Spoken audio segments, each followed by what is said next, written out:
ज्वालामालिन्यै नमः। ॐ रत्नेश्वर्यै नमः। हरिः ॐ मायदग्गुं हविः व्रजननं मे अस्तु दशवीरग्गुं सर्वगणग्गुं सुस्थये आत्मसनि प्रजासनि वसुसनि लोकसन्नभयसनि अग्निः प्रजं बहुलं मे करोत्वन्नं पयोरेतो समासुधत्ता। बोलिए श्री भागवत भगवान की जय हो। बंद कर दीजिए कूलर।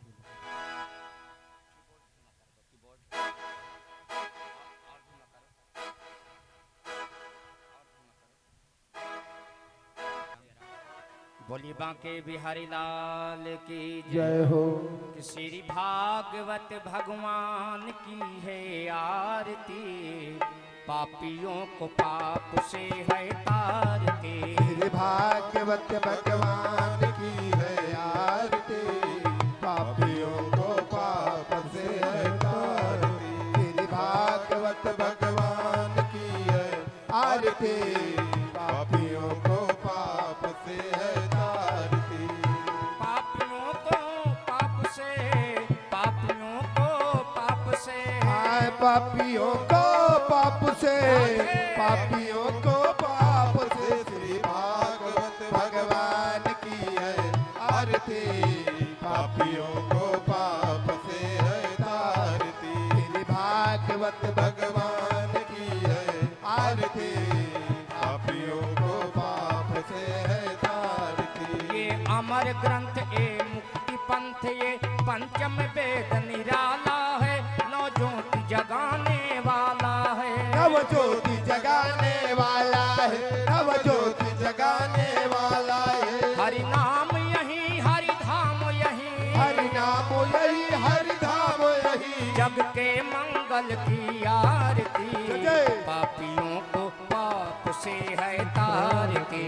भागवत भगवान की है आरती, पापियों को पाप से है तारती। श्री भागवत भगवान की है आरती, पापियों को पाप से है तारती। ये शांति गीत पावन पुनीत, पापों को मिटाने वाला है, हरि दर्श कराने वाला है। हरि दर्श कराने वाला है, हरि दर्श कराने वाला है। ये सुख करनी ये दुख हरनी, ये सुख करनी ये दुख हरनी, श्री मधुसूदन की आरती, जय। पापियों को पाप से है तारती। भागवत भगवान की है आरती, पापियों को पाप से है तारती। भागवत भगवान की है आरती, पापियों को पाप से है तारती।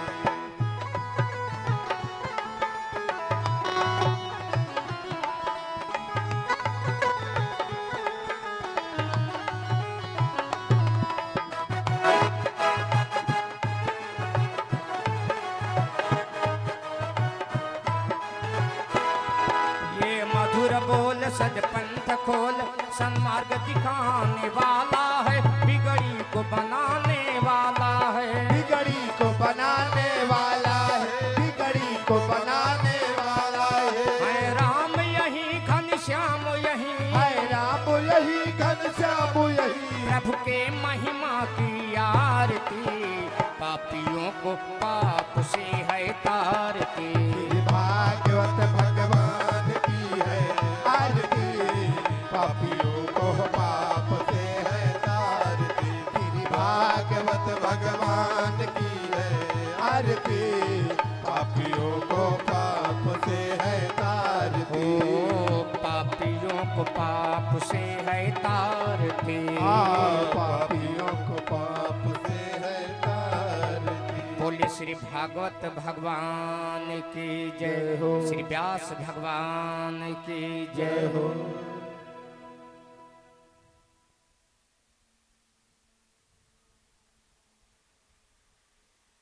कर्पूर गौरम करुणावतारम संसार सारम भुजगेन्द्रहारं सदा वसन्तं हृदयारविन्दे भवं भवानी सहितं नमामि मन्दारमालाङ्कुले काले काले कपालमालाञ्चितशेखरायै दिगम्बरायै च दिगम्बरायै नमः शिवायै च नमः शिवायै सर्वे आवाहित देवताभ्यो नमः आरार्तिक्यं समर्पयामि जलेन शीतलीकरणं पुष्पै देवाभिवन्दनं स्वयात्माभिवन्दनं आरोग्यार्थेषु आरार्तिक्यं समर्पयामि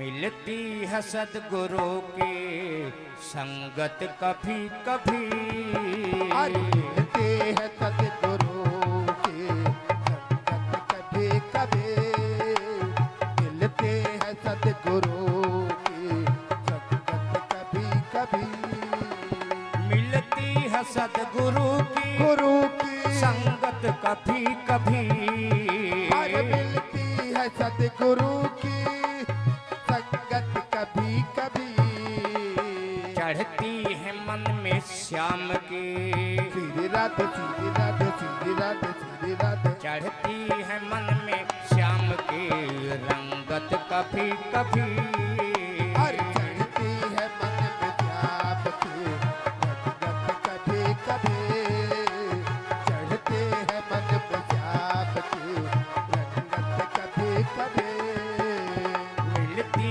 है सदगुरु की संगत कभी कभी हर मिलते हैं सदगुरु की संगत कभी कभी संगत कभी कभी संगत कभी कभी संगत कभी कभी।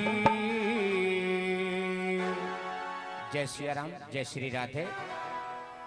श्री व्यास भगवान से निवेदन करेंगे, प्रार्थना करेंगे अपनी ओजस्वी अपनी मधुरमय वाणी से हम सभी भक्तों को कथा श्रवण कराने की कृपा करें।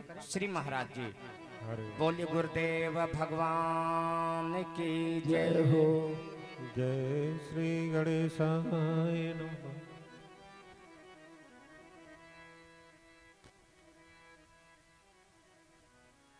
ध्येयं सदा परनभीष्टदोहं तीर्थास्पदं शिवविरञ्चिन्तं शरण्यं भृत्यार्तिहं प्रणतपालभवाब्धिपूतं वन्दे महापुरुष ते चरणारविन्दम्।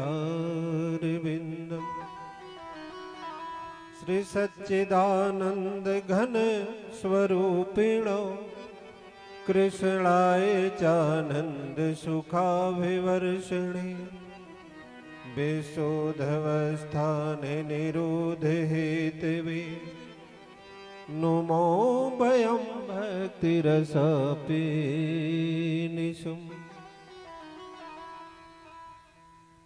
अतुलित बलधामम् हेमशैलाभिदेहं धनुजवनकृशानं ज्ञानिनामग्रगण्यं सकलगुणनिधानं वानराणामधीशं रघुपतिप्रियभक्तं वातजातं नमामि।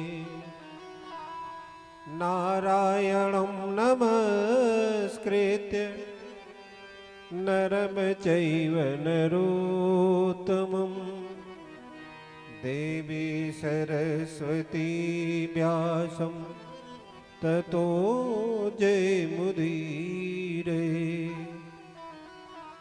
जय जय श्री राधा रमण, जय जय नवल किशोर, जय गोपी चित चोर प्रभु, जय जय माखन चोर। अकारण करुणा बुलाले भक्त वंचित कल्पतरु, जिनकी अहेतु कृपा हम सब पर बरस रही, जिनकी श्यामलता इस भागवत महापुराण के अक्षर अक्षर में समाहित है, ऐसे बालकृष्ण लाल जी दृश्य और दृश्य रूप में समस्त तीर्थ उन तीर्थ के चरणों में प्रणाम करते हुए श्रीमद् भागवत कथा सप्ताह का आज गंगापुर में जो भागवत रूपी गंगा प्रवाहित हो रही है, मुख्य श्रोता के रूप में जयप्रकाश द्विवेदी जी, जगदीश प्रसाद द्विवेदी जी और उनके बगल उनकी शक्ति स्वरूपा धर्मपत्नी जी, सम्मुख श्रद्धामयी भक्तिमयी शक्ति के विविध रूप में मात्र शक्तियां, पीछे बैठे कथा रस रसिक भक्त श्रोतागण, संगीत के विविध कलाकार, आचार्यगण और जिसको आप सब लोग देख रहे हैं लाइव, जो YouTube चैनल में भागवत सरिता में चल भी रहा है। तो ऐसे आइए कथा में प्रवेश करने के पहले भगवान नाम संकीर्तन, इसके बाद भगवत इच्छा अनुसार भगवान की कथा। सब लोग बड़े भाव से हमारे साथ बोलेंगे नारायण भजन। नारायण नारायण श्रीमन नारायण नारायण नारायण नारायण नारायण श्रीमन नारायण नारायण नारायण नारायण नारायण श्रीमन नारायण नारायण नारायण नारायण नारायण श्रीमन नारायण नारायण नारायण श्रीमन नारायण नारायण नारायण श्रीमन नारायण नारायण नारायण श्रीमन नारायण नारायण नारायण श्रीमन नारायण नारायण नारायण नारायण नारायण श्रीमन नारायण नारायण नारायण नारायण नारायण श्रीमन नारायण नारायण नारायण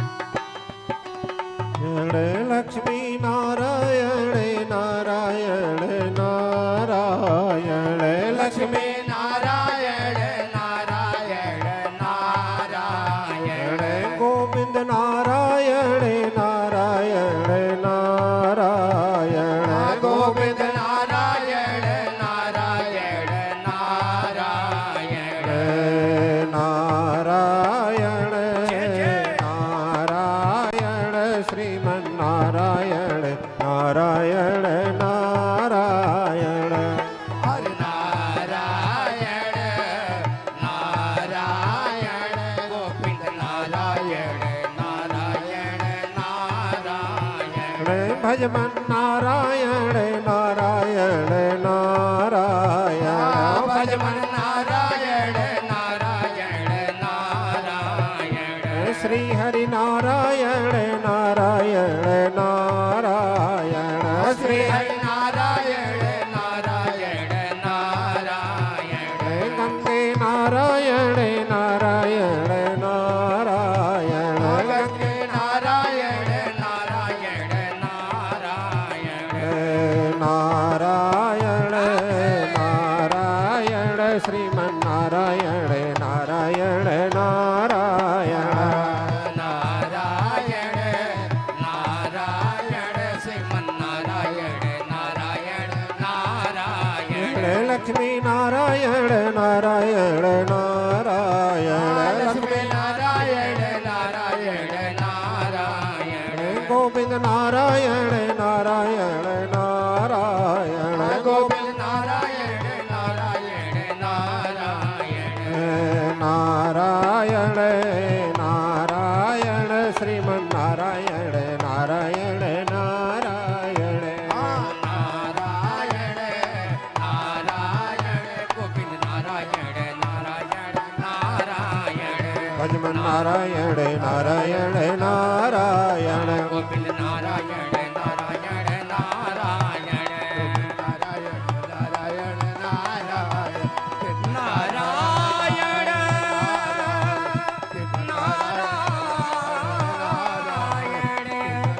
नारायण गोविंद नारायण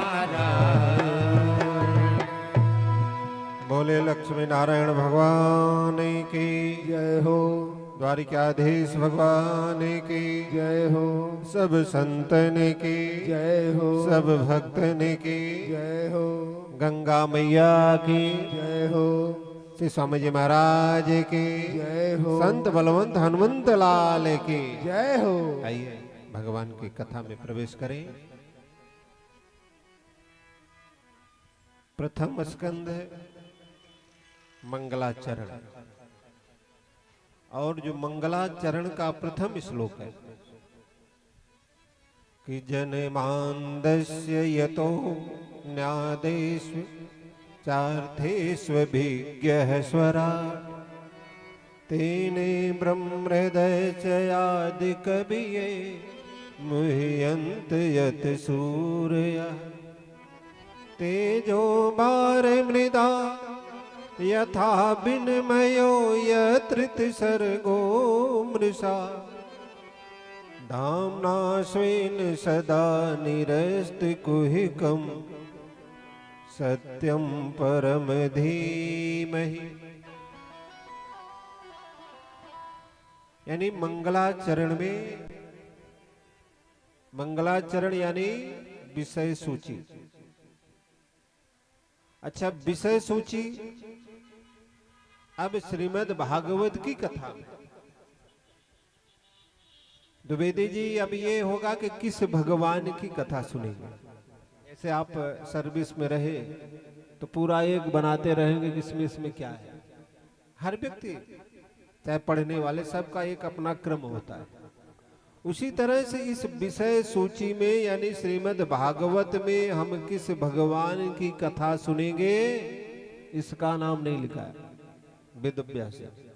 क्या कहा कि सत्यम परम धीमहि, यानी जो सत्य है हम उसको प्रणाम करते हैं, यानी किसी का नाम नहीं लेंगे। अब यहां सत्य से तात्पर्य किससे लगाया जाए, किस देवी देवता को सत्य माना जाए। यानी जो पूरी कथा आप सुनेंगे किसी का नाम नहीं लिखा गया, सत्य जो है हम उसको प्रणाम करते हैं।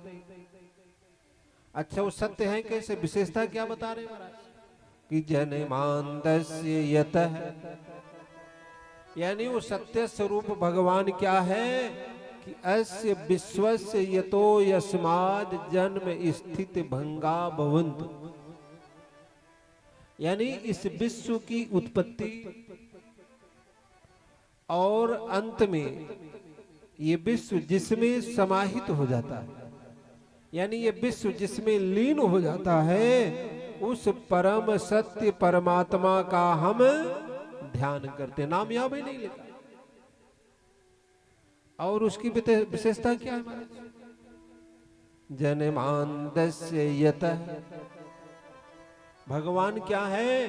भगवान जन्म आदि विकार से रहित है। भगवान पैदा नहीं लेते, भगवान अवतार लेते हैं। अच्छा, भगवान के अनेक अवतार हैं और जब जब भक्तों को जिसकी जरूरत पड़ती, जिस रूप की, भगवान उस रूप में प्रकट हो जाते हैं। कभी बाराह बनते हैं, कभी नरसिंह बनते हैं, कभी कच्छप बनते हैं, कभी मत्स्य अवतार, बहुत अवतार लेते हैं। लेकिन भगवान ने 2 मानव अवतार धारण किया। एक बार एक प्रभु श्री राम जब लीला कर रहे थे और लीला करते करते शिबरी के आश्रम में पहुंचे, तो शिबरी कहती कि प्रभु यदि आपको मां जानकी को खोजना न होता तो आप आज मुझको आकर के दर्शन न देते।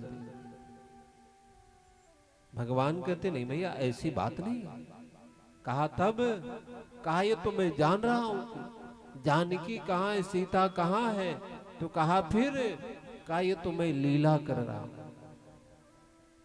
ये लीला कर रहा हूं। और सच कहूं तो आपके गुरु के दिए हुए वचन को पूरा करने के लिए मैं अवतार लिया।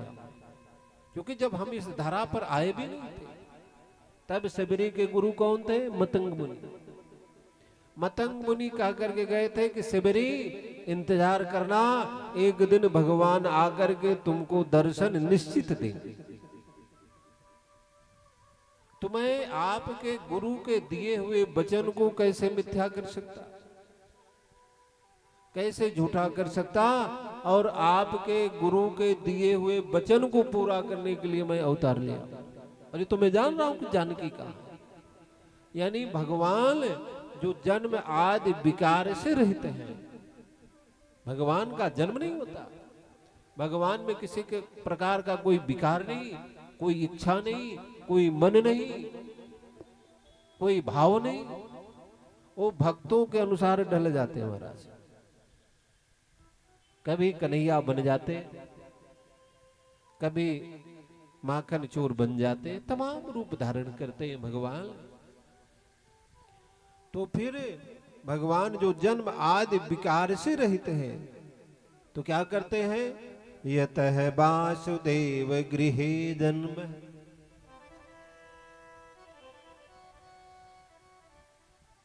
जो जन्म आदि विकार से रहित हैं वो कहां जन्म लेते हैं? वासुदेव गृहे।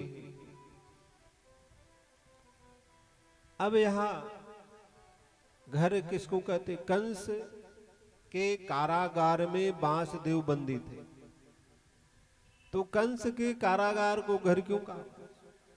जैसे हम यहाँ आए हैं द्विवेदी जी के भाव से। कहाँ आए हैं? द्विवेदी जी गंगापुर में, द्विवेदी जी के यहाँ कथा हो रही है, गंगापुर में हो। इसके यहाँ द्विवेदी जी के यहाँ कलाकार रुके, कहाँ? द्विवेदी जी के यहाँ। आचार्य रुके, कहाँ? द्विवेदी जी के यहाँ। किराएदार भी रहता कि मैं उस व्यक्ति का किराएदार हूं, हमारे किराएदार हूं। लेकिन जो कंस के कारागार में बंदी है तो कंस के कारागार को घर क्यों कहा? क्या मैं नहीं कर रहा हूं, वेद व्यास कर रहे हैं कि जो जन्म आदि विकार से रहित है, अदृश्य जन्म आदि विकार रहित है। और क्या करते हैं? जो जन्म आदि विकार से रहित हैं, वासुदेव गृह जन्म। उनका जन्म कहां होता है? वासुदेव के घर में। अब ये कि प्रश्न उठता है महाराज, घर किसको कहते? वेद व्यास के अनुसार न गृह में गृह मिथ्याहु गृहणी गृह मुच्यते, यानी ईंट पत्थर के बने मकानों को घर नहीं कहते। ईंट पत्थर के तो बड़े बड़े हॉस्पिटल बने महाराज, किला बना है, बहुत बड़ा होटल बना है, 7 स्टार, न जाने कितने कितने तमाम चीजें बने, और घर से ढेर सारी सुख सुविधाएं उसमें है। लेकिन किसी को हम होटल कहते हैं, किसी को आश्रम कहते हैं, किसी को और न जाने क्या क्या कहते हैं, लेकिन घर नहीं कहते। तो घर घर आखिर वहां क्यों कहा कि वासुदेव पत्न्याम देवक्याम, यानी वासुदेव के साथ उनकी पत्नी थी, या यूं कहे कि अपनी पत्नी के साथ वासुदेव थे। तो जहां पति पत्नी एक दूसरे के दुख में रहे वही घर है। जैसे वासुदेव के 7 पत्नियां थी, सबसे छोटे देव की थी, और आज के पति होते द्विवेदी जी। कंस मारने के लिए तलवार निकालता तो कहता करे ले जाओ तुम्हारी बहन है, इसको ले जाओ, हमारे पास 6 पत्नियां और हैं, क्या करेंगे, ले जाओ, क्या जरूरत है। अरे एक नहीं रहेगी भी, शादी हुई चाहे तुम्हारी बहन, चाहे मार डालो चाहे काट डालो, मैं तो अपने जान बचा करके चला। लेकिन वासुदेव अपनी पत्नी के दुख में जेल में जाना स्वीकार किए, यानी जो पति पत्नी दुख में साथ रहे और जिस जगह रहे वही घर है। अच्छा, परिवार क्या, भवानी शंकर बंदे श्रद्धा विश्वास रूपिणो। हम शंकर भगवान और देवी जी की वंदना करते हैं, कैसे, श्रद्धा और विश्वास, यानी छोटे का बड़े के प्रति श्रद्धा हो और बड़े का छोटे के प्रति विश्वास हो, और जहां श्रद्धा विश्वास से युक्त दंपति हो वही घर है। तो शंकर भगवान के जितने वाहन है महाराज, सब एक दूसरे के कट्टर शत्रु हैं, जन्मजात शत्रु महाराज, लेकिन एक का एक के प्रति श्रद्धा और एक का एक के प्रति विश्वास, और वही श्रद्धा विश्वास एक दूसरे के ऊपर आक्रमण नहीं कर रहे। जैसे शंकर भगवान की शक्ति, उनकी पत्नी दुर्गा जी का वाहन क्या है, सिंह महाराज, और शंकर भगवान का बैल। सिंह बैल का भक्षण करता है लेकिन खा नहीं रहा, क्यों नहीं खा रहा, क्योंकि सिंह का श्रद्धा है किसके प्रति, बैल के प्रति। किस लिए श्रद्धा है कि भगवान शिव यानी हमारे प्रभु का वाहन है, और बैल भी निर्भीक निडरता पूर्वक सिंह के साथ टहल रहा है। क्यों टहल रहा है, उसे सिंह पर विश्वास है कि मैं, ये मेरा शत्रु भले है लेकिन हमारे ऊपर आक्रमण नहीं करेगा, इतना भरोसा है। अच्छा, जितने पर उनके वाहन परिवार सबको देख लीजिए, एक का एक के प्रति श्रद्धा और एक का एक के प्रति विश्वास, और जहां श्रद्धा विश्वास हो वही घर है। नहीं तो कुछ लोग वृद्धावस्था तक शंका करते हैं महाराज, पूरा जीवन शंका में व्यतीत हो जाता, शंका शंका महाराज। और जहां शंका है वहां जो है संबंध नहीं है, संबंध में मधुरता नहीं है, संबंध में भाव नहीं है, संबंध में अपनापन नहीं है। और जहां अपनापन न हो महाराज, पति पत्नी आपस में लड़ते रहे, उसको घर थोड़ी करते। चाहे आप कितना बढ़िया घर बनवा लीजिए, तमाम सुख सुविधाएं से युक्त हो, पति का मुख उधर फुला, पत्नी का मुख उधर फुला, आपस में लड़ रहे हैं, तो उसको घर थोड़ी करे। उसको क्या, तो पूरा एकदम रंगशाला हो गया महाराज, लड़ाई का घर हो गया। तो यहां जो है वासुदेव के साथ उनकी पत्नी देवकी थी। तो जहां पति पत्नी आपस में प्रेम से रहे, एक दूसरे के दुख में एक साथ निभाने की सामर्थ्य हो, वो जहां रहे वही घर है।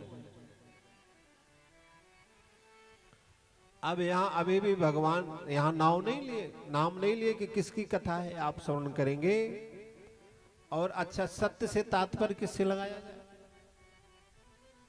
क्योंकि यहाँ क्या कर रहे हैं कि सत्यम परम धीमहि, जो सत्य है हम उसको प्रणाम करते, लेकिन फिर भी यहाँ नाम नहीं लिया। क्या कि सत्य व्रतम सत्य परम त्रिसत्यम सत्यस्य योनि निहितम च सत्य सत्यस्य सतमृत सत्य नेत्रम सत्यात्मकं ताम शरणं प्रपन्ना। यानी प्रारंभ में, मध्य में और अंत में 3 बार भगवान को सत्य कह करके संबोधित किया गया। तो यानी सत्य से तात्पर्य श्री कृष्ण से ही है। बोले श्री कृष्ण भगवान की जय हो। और जब वेदव्यास जी ने महाराज इसका नामकरण किया, पहले क्या किया? भागवत महापुराण लिखा। क्या लिखा? भागवत महापुराण। तो लक्ष्मी जी नाराज हो गई, उनकी शक्ति। कहते हैं कि प्रभु महाराज आपने हमारा नाम ही नहीं लिया। वेदव्यास जी कहते हैं कि भैया जहां नारायण वहां आप दोनों अलग थोड़े हैं, का इससे काम नहीं चलेगा। हमारा तो स्पष्ट नाम होना चाहिए, क्योंकि आजकल सब लोग नाम के लिए परेशान है। कहीं हमारा नाम कैसे हो जाए, हमारी प्रसिद्धि कैसे हो जाए। अब लक्ष्मी मैया नाराज, अब वेदव्यास जी को बढ़ाना पड़ा कि तो बढ़ाए क्या? श्री। श्री माने लक्ष्मी, श्रीमद् भागवत महापुराण। अब जब लक्ष्मी जी का नाम बढ़ गया महाराज, तब क्या हुआ? अब आज शक्ति दुर्गा जी नाराज। जैसे अब किसी का अच्छा एक बहू, जैसे 2 बहू 3 बहू हो, जिसके पास, इनके बड़े भाई के पास 3 बहू शायद। अगर किसी का आप ज्यादा सम्मान करें, किसी की ज्यादा इज्जत करें, तो महाराज दूसरी वाली नाराज हो जाए। पिताजी उनको ज्यादा मानते हैं, सासू माँ उनको ज्यादा मानते, हमारे तो कोई इज्जत नहीं। अब बड़ी समस्या महाराज। अब या तो दीजिए तो सबको बराबर दीजिए, नहीं तो किसी को मत दीजिए। अब उसी तरह से दुर्गा मैया नाराज, वेदव्यास के ऊपर बिगड़ गई, महाराज आपने हमारी कोई इज्जत नहीं की। अब जब लक्ष्मी जी का नाम बढ़ाया तो हमारा भी बढ़ाया। अब वेदव्यास जी बड़े सोच में पड़ गए, कभी इनका नाम बढ़ाऊंगा तो कल सरस्वती मैया फिर और मैया नाराज हो जाएंगे, तो पूरा तुलसीदास बाबा की तरह सब नाम ही बढ़ाना पड़ जाएगा। रामचरितमानस में किसी को नहीं छोड़ा, तो हमें सबका नाम ही बढ़ाना पड़ जाएगा। तब उन्होंने मानो एक ही कहा, मैया क्या आप सत्य नहीं है, क्या आप झूठी हैं? अब कौन मैया कहे नहीं मैं झूठी हूं, कौन देवता कहे मैं झूठा हूं? कहा नहीं मैं तो सत्य हूं। तो कहा जो सत्य है हम उसको प्रणाम करते हैं। यानी सत्यम परम धीमहि कह करके समस्त देवी देवताओं को संतुष्ट कर दिया। और भगवान है कैसे? अभी नाम नहीं लिए कि तेने ब्रह्म हृदय से आदि कवि मुहे अंत यति सूर्य। नहीं, भगवान की 2 अवतार हुए, मानव अवतार वैसे तो बहुत हुए। 2 मानव अवतार में गणेशाय नमः। थोड़ा सा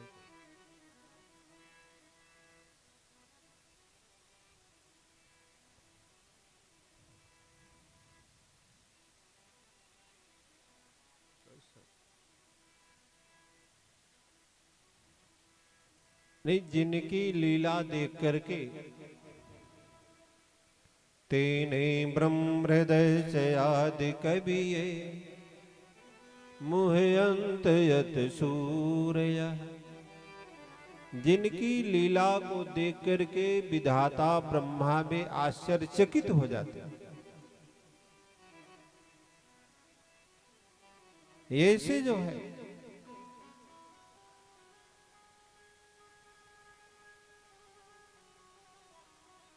बालकृष्ण लाल जी के चरणों में प्रणाम करते हैं।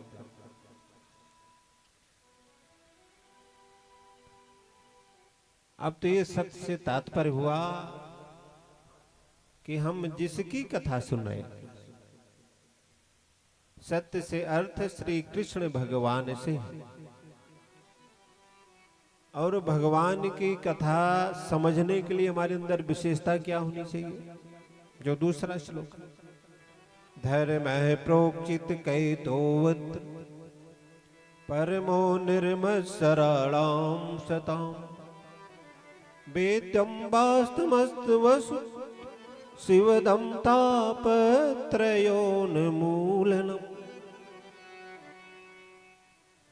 श्रीमद्भागवते महामुनिकृते किं वा पैरीश्वरः सद्यो हृदयवरुद्धेऽत्र कृतिभिः शुश्रुमितस्तत्क्षणात्।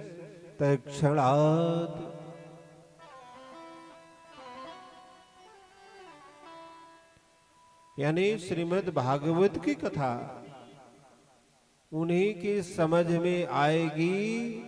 अतः श्रीमद् भागवते प्रोक्तित कहत्वः परमो धर्म निरूपिते, यानी जो परम धर्म को जानते हो। और अब परम धर्म से तात्पर्य क्या है, किससे लगाया जाए?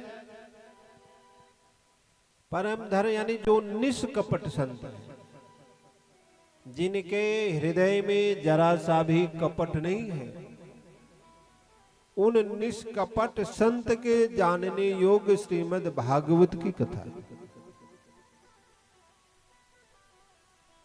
और यदि आपके अंदर किसी प्रकार का कपट नहीं है, किसी प्रकार का छल नहीं है, किसी प्रकार की माया नहीं, किसी प्रकार का प्रपंच नहीं है, और यदि आप ऐसे निर्मल मन से श्रीमद् भागवत की कथा सुनते हैं, तब क्या होगा? शिवम कल्याणम ददात इत शिवदम, तब ये कथा कल्याण करने वाली हो जाएगी। यानी आप यदि निष्कपट भाव से सुनते हैं, और तब क्या करेगी? तापत्रयोन्मूलनम, जो 3 प्रकार के हमारे जीवन में ताप है, कौन कौन? दैहिक, शारीरिक, दैविक, भौतिक, जो 3 प्रकार के ताप हैं, तापत्रयोन्मूलनम, तीनों प्रकार के तापों का नाश होता है। लेकिन उसके पहले कथा कल्याणकारी तब होगी जब हमारे अंदर से क्या निकल जाए? निर्गता निर्मत्सराणाम सता, यानी हमारे अंदर से मत्स्य अग्रसर, यानी मुझसे आगे बढ़ा जा रहा जो ईर्ष्या है। ये ईर्ष्या बड़े बड़ों को नहीं छोड़ते, जो महापुरुष हैं उनको भी नहीं छोड़ते। किसी लोगों को लगता करे मुझसे बड़ा वो तपस्वी थोड़ी हो सकता। बड़े बड़े संतों को नहीं छोड़ते, किसी को अपनी पूजा पर अहंकार है, मैं बड़ा संत हूं। आजकल बड़े बनने की लड़ाई चल रही। तो जो ये मत्स्य अग्रसर मुझसे आगे बढ़ा जा रहा है, आगे न बढ़े, जो ये ईर्ष्या है, ये बड़े बड़े महापुरुषों को नहीं छोड़ते। तो क्या है कि कंचन तजना सहज है, सहज त्रिया काने है, मान बड़ाई ईर्ष्या दुर्लभ तजनाए। कंचन सोना,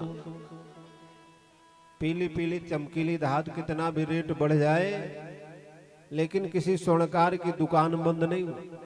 कितना महंगा हो जाए, किसी स्वर्णकार की दुकान पे ताला लग गया, लोग खरीदते और बड़ा प्रेम भी होता है। कंचन तजना सहज है और सहज त्रिया का नेह, कामी नार प्यार जिम लोभिन के जिमदाम। सहज त्रिया का नेह और मान बड़ाई ईर्ष्या दुर्लभ तजनाए। और जो ये है, आप किसी से कोई काम करवाना हो तो महाराज उसकी प्रशंसा कर दीजिए, बड़ा खुश हो जाएगा। मान बड़ाई और ईर्ष्या, इसको छोड़ना, ईर्ष्या को छोड़ना बड़ा मुश्किल है। और जो इनको छोड़ दे उसी के लिए कथा कल्याणकारी होगी, और सबके लिए नहीं होगी।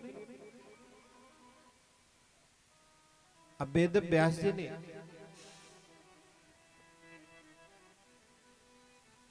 अगले श्लोक में बुलाते हैं कि कथा सुनने के लिए सिर्फ 2 लोगों को निमंत्रण दिए। किसको किसको? निगम कल्पतरोरिगलितं फलम् सुखमुखादमृत द्रव्य संयुतम् पिबत भागवतम रसमालयम मुहुर्हो रसिका भुवि भावुका। सिर्फ रसिक और भावुक लोगों को बुलाते, सबको क्यों नहीं बुलाए? लोगों ने पूछा कि महाराज आपने सिर्फ 2 लोगों को क्यों बुलाया? क्या और लोग कथा नहीं सुन सकते? सिर्फ कथा रस रसिक और भावुक को क्यों बुलाया? वेद व्यास जी कहते हैं कि भाई जो कथा रस रसिक होगा, यदि द्विवेदी जी ने निमंत्रण दिया है तो भी ठीक है, नहीं दिया है तो भी ठीक है। वो जान जाएंगे भगवान की कथा हो रही है तो भगवान की कथा आकर के बैठ करके श्रवण करेंगे। जो कथा रस रसिक है, जो भावुक है, जो प्रेमी है। और जो कथा रस रसिक नहीं है तब द्विवेदी जी चाहे घर जाकर के बुलाए, हाँ जरूर आऊंगा, आइएगा, जरूर आऊंगा, और 7 दिन तक नहीं पहुंच पाते, किसी दिन पहुंच गए।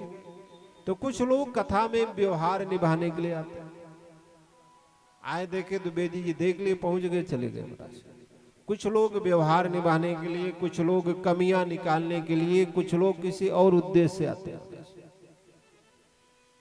कुछ लोग तो कमियां निकालते रहते हैं, ऐसा नहीं, वैसा नहीं, ये नहीं, वो नहीं, और कह दिया जाए कि भाई जरा सा सुधार दो तो कहेंगे हमारे पास टाइम है। इसीलिए जो है सिर्फ 2 लोगों को बुलाया है। जैसे गर्मी का दिन चल रहा, बड़ी गर्मी चली, अगर कोई प्यास से व्याकुल हो तब ये पूछेगा कि पानी कैसा है, फ्रिज का है कि आरओ का है कि कैसा है, कि मटके का है कि कैसा है। तब तो यदि वो प्यास से व्याकुल है तो पानी कैसा भी रहेगा महाराज वो पी लेगा। अगर प्यास नहीं लगी तब पूछेगा पानी कैसा है, ज्यादा ठंडा तो नहीं, कहीं ज्यादा दूषित तो नहीं, कहीं ये नहीं, कहीं वो नहीं, मेरा गला न खराब हो जाए। और यदि वो प्यास से व्याकुल है तब ये नहीं पूछेगा कि ये जो है पानी कैसा है। उसी तरह से जो कथा रस रसिक है महाराज, कथा हो रही है तो आकर के भगवान की कथा श्रवण करेंगे, और जो कथा रस रसिक नहीं है तो उनका उद्देश्य तो सिर्फ और ही है। इसीलिए सिर्फ 2 लोगों को बुलाया, और कथा सुनने के लिए नहीं बुलाया। क्या? पीबत भागवतम रसमालयम, आप इसको पिए, यानी सुनने के लिए नहीं कहा, क्योंकि जो हम सुनते हैं एक कान से सुनते हैं, एक कान से निकल जाता है। तो क्या करें? आप इसको पिए। अच्छा पिए, यदि हम पिएंगे तब क्या होगा? पिएंगे तो हमारे उदर में जाएगा, हमारे हृदय में समाहित होगा। अच्छा एक बार पीने के लिए नहीं बुला रहा है, कितनी बार? पीबत भागवतम रसमालयम मुहुर्हो रसिका भुवि भावुका। यानी आप तब तक पिए, कितनी बार? मुहुर्हो, बार बार पिए। अच्छा एक बार क्यों नहीं कहा पीने के लिए? कहा कि आप तब तक इस कथा रूपी अमृत का पान करें, इस कथा रूपी औषधि का पान करें, जब तक आपका रोग ठीक न हो जाए, तब तक आप पीजिए। अच्छा हमारे पास कैसा रोग है महाराज? हमारे पास ईर्ष्या का, द्वेष का, दंभ का, कपट का, छल का, प्रपंच का, न जाने कितना रोग बढ़ा हुआ। तो आप तब तक जो है उस औषधि का पान करें। बोलिए बाल कृष्णाल की जय हो। और कथा कहाँ चल रही है? नैमिषारण्य में। नैमिष निमिष क्षेत्र ऋषयः सौनकादयः सत्रम स्वर्गाय लोकाय सहस्त्र सममासत्। नैमिषारण्य के पावन भूमि पर सूत और शौनक के माध्यम से भगवान की कथा चल रही। और आज शौनक जी ने सूत जी से 6 प्रश्न किए और उन्हीं 6 प्रश्नों के उत्तर में श्रीमद् भागवत की संपूर्ण कथा नहीं थी। क्या 6 प्रश्न किए कि किम श्रेष्ठ किम श्रेय शास्त्र सार कैस्वावतार प्रयोजनम किम कर्म केवतारस्य धर्मः कम शरणम गत। पहला कि प्राणी मात्र का कल्याण कैसे हो, यानी परम धर्म क्या है। दूसरा, शास्त्र तो बहुत है लेकिन मनुष्य के पास समय कम है, इसलिए समस्त शास्त्रों का सार क्या है। तीसरा, भगवान यदि सर्व समर्थ जगदीश्वर है तो महाराज वो अवतार क्यों लेते। चौथा, यदि भगवान ने अवतार लिए तो भगवान के कितने प्रमुख अवतार हुए और इस जीवन का परम लक्ष्य क्या है। क्या इस जीवन का परम लक्ष्य खाना पीना सोना है या कोई और लक्ष्य है, क्या उद्देश्य है। जैसे पशु भी खाते, पशु भी सोते, महाराज पशु के भी बच्चे होते और पशु तो अपने बच्चों को आदमी से ज्यादा मानते। लक्ष्मण बाग में आप गए थे, इसमें बंदर, बंदरिया के बच्चे को अगर आप छू लें तो आप सुरक्षित नहीं आ पाए, सब पूरा आक्रमण कर देते, इतना संगठन है। भले मानव के बच्चों के कोई मार दे, कोई डांट दे, पड़ोसी देख रहा है, अगर कोई और दूसरा मार रहा है तो उसको नहीं देखे, चलो जाने मेरा बच्चा थोड़े जिसका मर रहा है। लेकिन बंदरों में इतना संगठन है महाराज, एक बच्चे को छुइए आप सुरक्षित नहीं आ पाए। तो उनका भी परिवार है, उनके भी बच्चे हैं, तो आखिर उनमें और हम में अंतर क्या है भाई। उनके भी, क्योंकि उनके पास विवेक नहीं है और मनुष्य के पास विवेक है और विवेक से जानने की सामर्थ्य है कि ये हमारे पिता हैं, पत्नी है, भाई है, बंधु है और हमारा इनके प्रति क्या कर्तव्य है। और इस कर्तव्य का बोध मानव तन में हमें विवेक कराता है, बुद्धि कराता है। तो हमें ये जानना चाहिए कि यदि हम पशुओं की तरह खाने पीने सोने में जीवन व्यतीत कर दें तो हमें उनमें कोई अंतर नहीं। मानव तन यदि मिला है तो मानव तन का उद्देश्य उस परम पिता परमात्मा को भी याद करना है, क्योंकि उन्होंने जो हमें मानव तन दिया है बहुत बड़ी कृपा की। अरे मानव ना बनाते कुछ और बना देते। अच्छा, मानव में भी बनाया तो किसी का कोई अंग सुंदर नहीं, किसी का कोई अंग भंग है, कोई कुछ है। यानी मानव तन में यदि हमें सुंदर बनाया है, सर्वांगीण सुंदर बनाया है, तो हमारे ऊपर बहुत बड़ी कृपा की है और इस भगवान ने हमारे ऊपर बहुत बड़ी कृपा की है। तो कम से कम हमें भगवान का तो धन्यवाद भी देना चाहिए, कृतज्ञ नहीं होना चाहिए। क्योंकि सब को जितने पाप है सब पापों का प्रायश्चित हो सकता है, लेकिन कृतज्ञता एक ऐसा पाप है कि जिसका प्रायश्चित नहीं होता।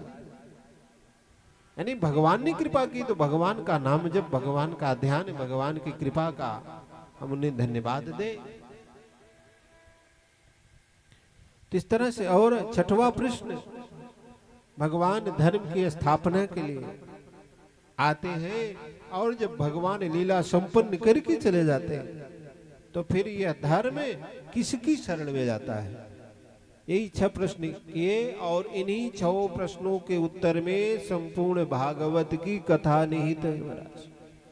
कि किम श्रेय शास्त्र सार कैस्वावतार प्रयोजनम किम कर्म केवतारस्य धर्मः कम शरणम गतः। यानी धर्म किसकी शरण में जाता है। और जब इन 6 प्रश्नों को किया तो सूत जी बड़े प्रसन्न हो गए, बड़े गदगद हो गए। कहा कि भाई अब हमें भगवान के गुणों का वर्णन करना है। तो भगवान के गुणों का वर्णन करने के पहले हम अपने गुरु का ध्यान कर लें। क्योंकि बिना गुरु के कृपा के हम भगवान के गुणों का वर्णन नहीं कर सकते। गुरु बिन भवनिधि तरई न कोई, और जो बिरंच शंकर सम होई। अच्छा, सूत जी के गुरु जी कौन? सुखदेव जी। सुखदेव जी कि यम प्रभु जंतु मन पेत कृत्यम, द्वैपायनो बिरह कातर आजुहावः, पुत्रेति तन्मयतया तरबो भिने दुष्टम, सर्वभूत हृदय में मुनिमान तोस्मि। यानी सुखदेव जी कैसे? ये जीव जब माँ के उदर में रहता उसे सब कुछ याद रहता, अपने पूर्व जन्म में कर्मों का फल सब कुछ याद रहता है। जहां माँ के उदर से बाहर आया और इस संसार में आने के बाद वो भूल जाता है। माँ के उदर तक वो निर्मल रहता है, लेकिन जन्म लेते ही उसकी निर्मलता दूर हो जाती है। कैसे? कि भूमि परत बाढ़ पानी, और जिम जी वही माया लपटानी। जैसे आकाश में बारिश की बूंदें जब गिरती हैं तो जब तक जमीन के संपर्क में नहीं आती तब तक शुद्ध रहती है, निर्मल रहती है। रहा इस जमीन के संपर्क में आई तुरंत मटमैली हो गई। उसी तरह से ये जीव भी जब माँ के उदर से बाहर आता है तो जिस तरह से पानी की बूंदें जमीन के संपर्क में आने से मटमैली हो जाती हैं, उसी तरह से ये जीव भी मटमैला हो जाता है। तो आइए हम सब लोग भी, सुखदेव जी ने परीक्षित को कथा क्यों सुनाई, तो सुखदेव जी का भी हम लोग ध्यान करें और गीत के माध्यम बोले सुखदेव जी महाराज की जय हो। हरि की कथा सुनाने वाले, प्रभु की कथा सुनाने वाले, तुझको लाखों प्रणाम, तुझको लाखों प्रणाम, तुझको लाखों प्रणाम। हरि की कथा सुनाने वाले, प्रभु की कथा सुनाने वाले, तुझको लाखों प्रणाम, तुझको लाखों प्रणाम, तुझको लाखों प्रणाम, तुझको लाखों प्रणाम।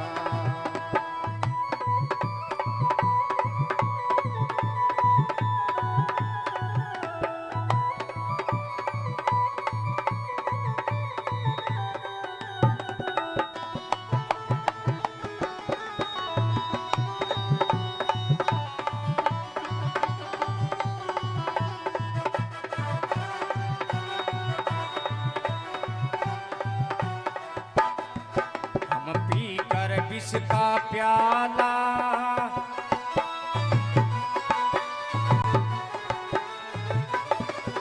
हम पीकर विष का प्याला, जा रहे थे हम के गाला।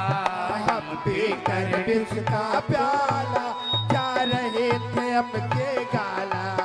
हम पीकर विष का प्याला, जा रहे थे हम के गाला।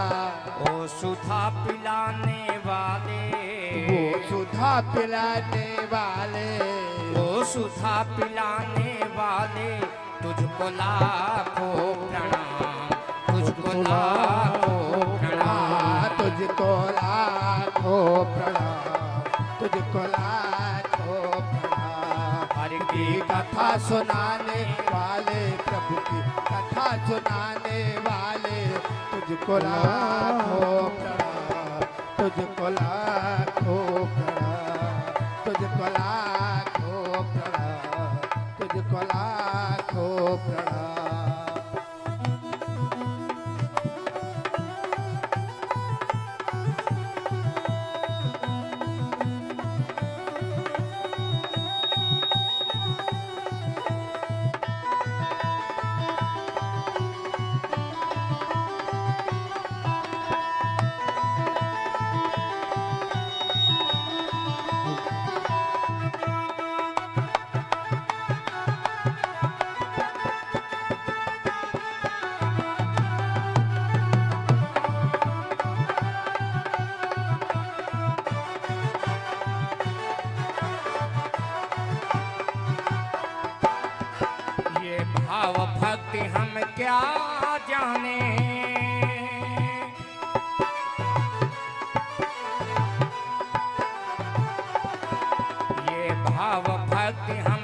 जाने, बस शीश झुकाना ही जाने। ये भाव भक्ति हम क्या जाने, पतती के झुकाना ही जाने।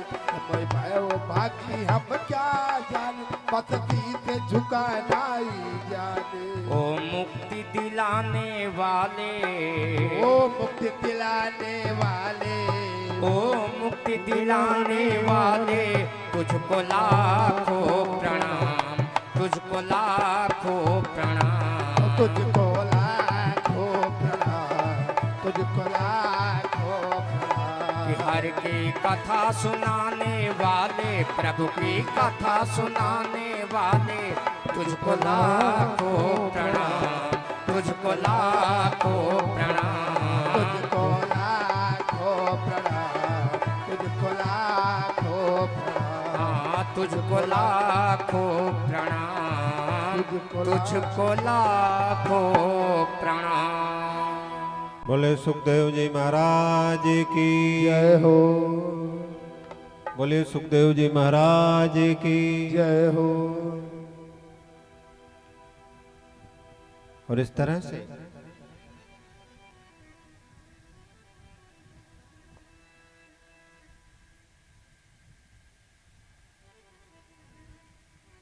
कहते कि महाराज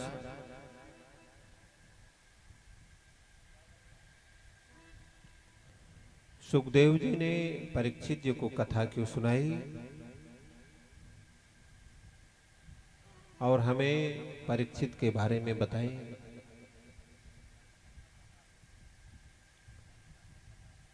कहते कि भगवान की कथा में मनुष्य की कथा आवश्यक नहीं है, लेकिन जिस मनुष्य की कथा हमें भगवान की कथा से जोड़ती है, उस मनुष्य की कथा भी भगवान की कथा से कम नहीं है। कहा परीक्षित के बारे में बताएं। कहा यथा मृदे कौरव सृंजयाना वीरेशो वीर गतिम गतेशो ब्रिकोदरा विद्यगताग्निभर्ष भगनोर्दंडे धृतराष्ट्रपुत्रे। धृतराष्ट्रपुत्रे यानी दुर्योधन के द्वारा, धृतराष्ट्रपुत्रे यानी दुर्योधन की जंघा ब्रिकोदरा जब भीम के द्वारा तोड़ दी गई और उस रणभूमि में दुर्योधन असहाय पड़ा था, दर्द से करा रहा था, बड़ी असह पीड़ा थी। रात्रि के अंधेरे में अश्वत्थामा आया, कहता करे मित्र मैंने तुम्हारा वो वैभव भी देखा। अरे जब बड़े बड़े चक्रवर्ती सम्राट तुम्हारे सामने हाथ जोड़े खड़े रहते थे, और आज तुम्हारी ये दशा, किस रणभूमि में असहाय पड़े हो, कोई पानी देने लायक है। अरे मित्र मैंने तुम्हारा नमक खाया, बताओ मैं तुम्हारे लिए क्या कर सकता हूं। दुर्योधन कहता कि मित्र हम 100 भाई थे, 99 मारे गए, और मेरे भी प्राण कब निकल जाएं इसकी कोई गारंटी नहीं, कब चले जाएं। लेकिन पांडव 5 थे और पांचों के पांचों जीवित हैं। अरे यदि उनमें से एक भी कम हो जाता तो मेरी आत्मा को संतोष मिल जाता, कम से कम एक पांडव तो कम हुए। कहा मित्र बस इतनी सी बात। अरे मैं पहले कह रहा था कि तुम मुझे सेनापति बनाओ, मुझको सेनापति नहीं बनाए, इसीलिए आज तुम्हारी ये दशा। दुर्योधन कहता मित्र लो मैं तुम्हें अभी अपना सेनापति नियुक्त करता हूं। अपने रक्त से तिलक किया। अब अश्वत्थामा वहां से चला। अश्वत्थामा सोचता है कि पांडव इस समय शक्तिशाली हैं और पांडव से अकेले युद्ध करके मैं नहीं जीत सकता, उनसे सामने युद्ध करके मैं उनको पराजित नहीं कर सकता, तो क्या करूं। वो सोचता है कि रात्रि में जब समस्त पांडव गहरी नींद में सो जाएंगे तो उनके शिविर पर मैं आक्रमण कर दूंगा धोखे से और सोते हुए पांडवों को मार डालूंगा। लेकिन भगवान जिसे बचाना चाहे उसे कौन मार सकता है, और जिसे मारना चाहे उसे कौन बचा सकता है।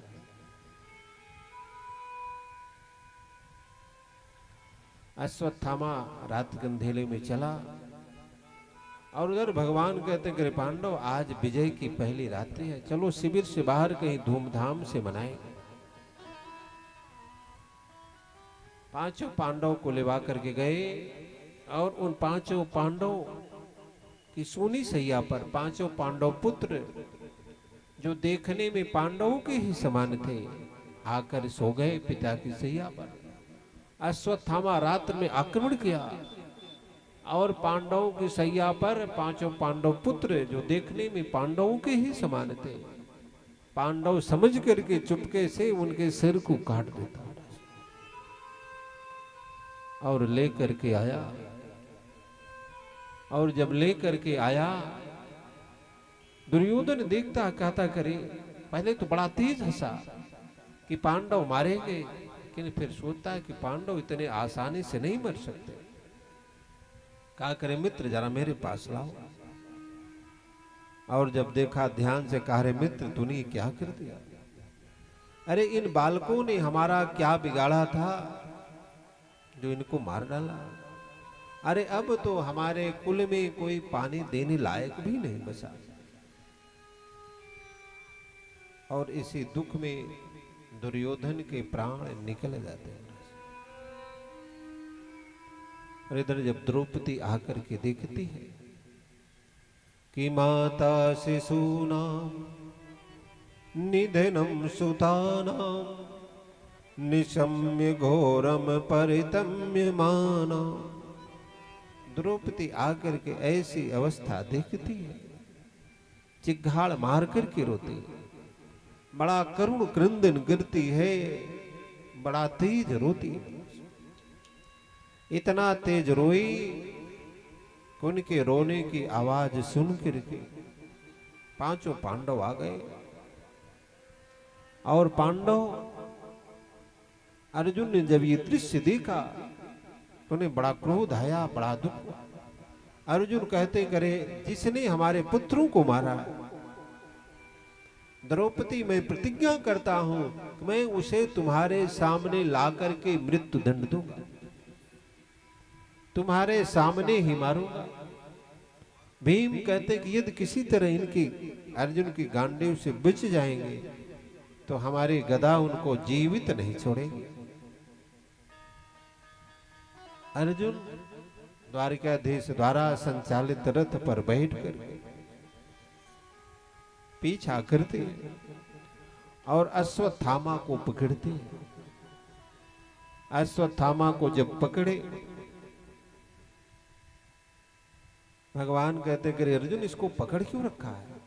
अरे इसको मार डालो, ये जीवित रहने का अधिकारी नहीं है।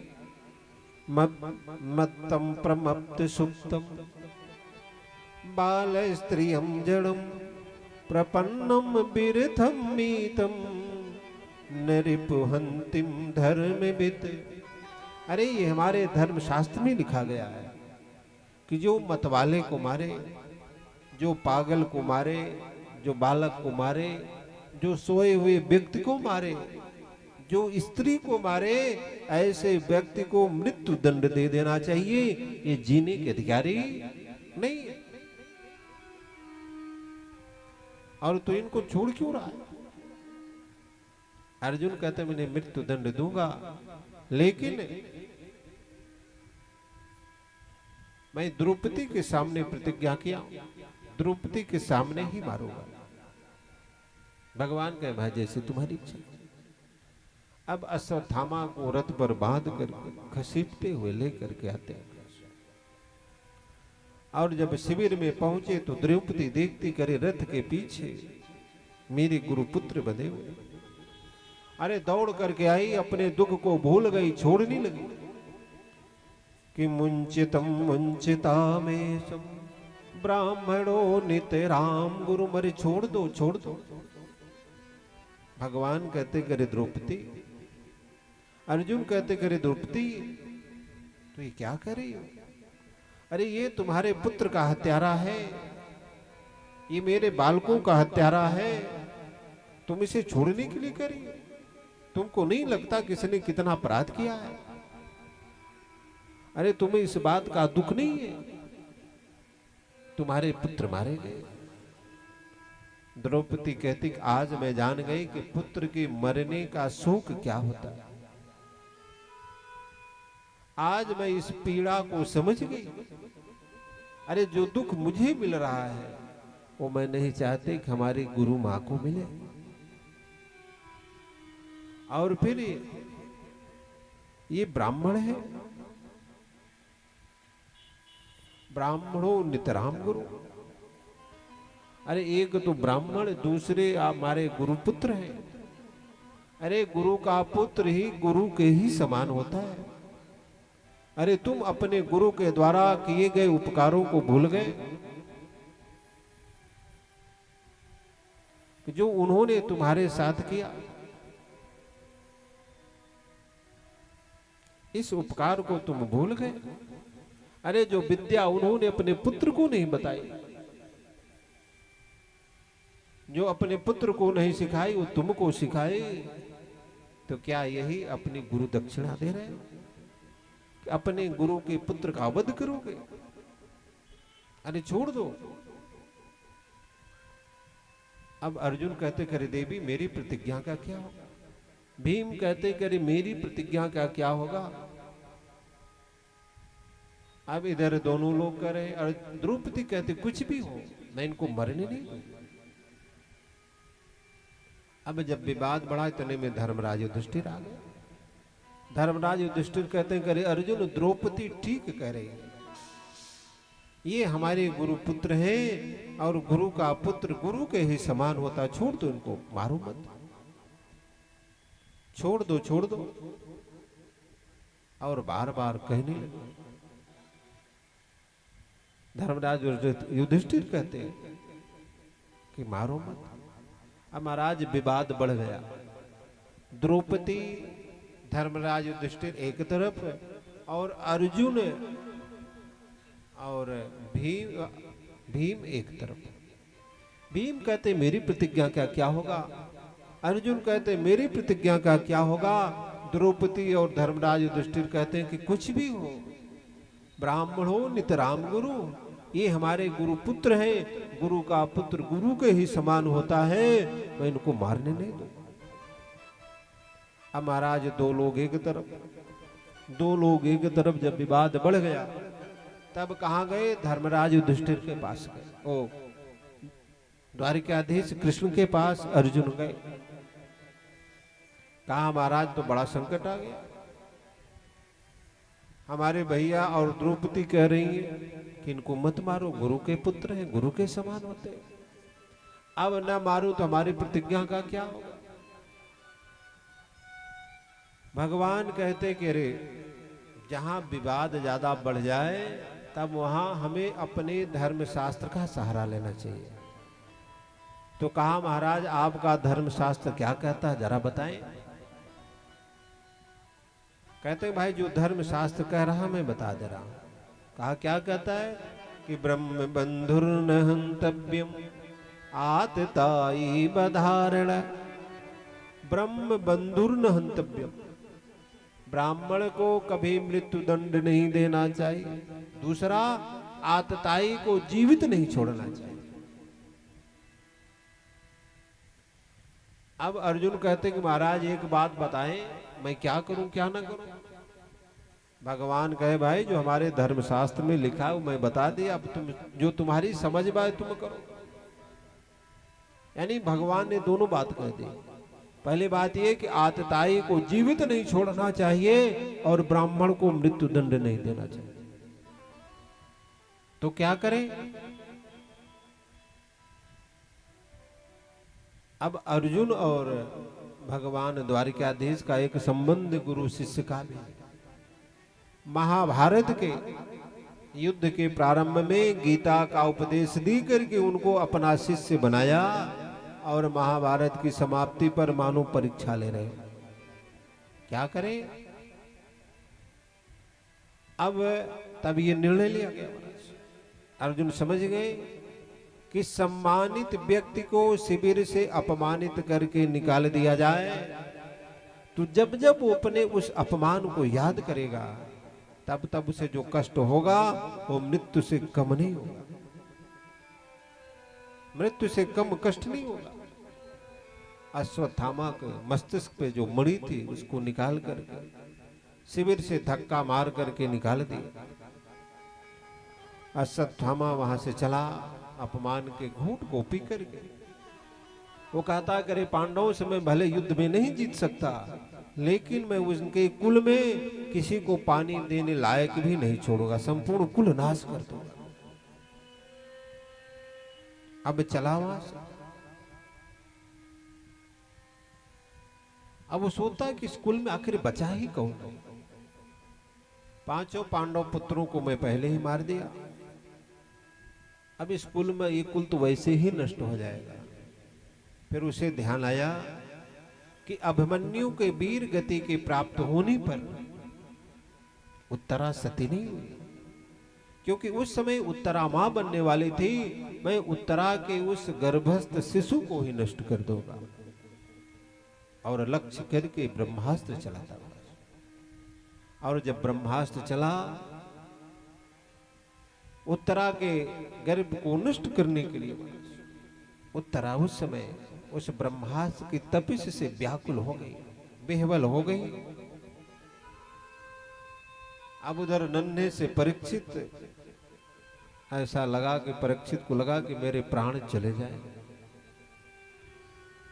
अब उधर भगवान एक हाथ से रथ को पकड़े, एक हाथ से सबका अभिवादन, समस्त पांडव घेर करके उनको विदा कर रहे हैं।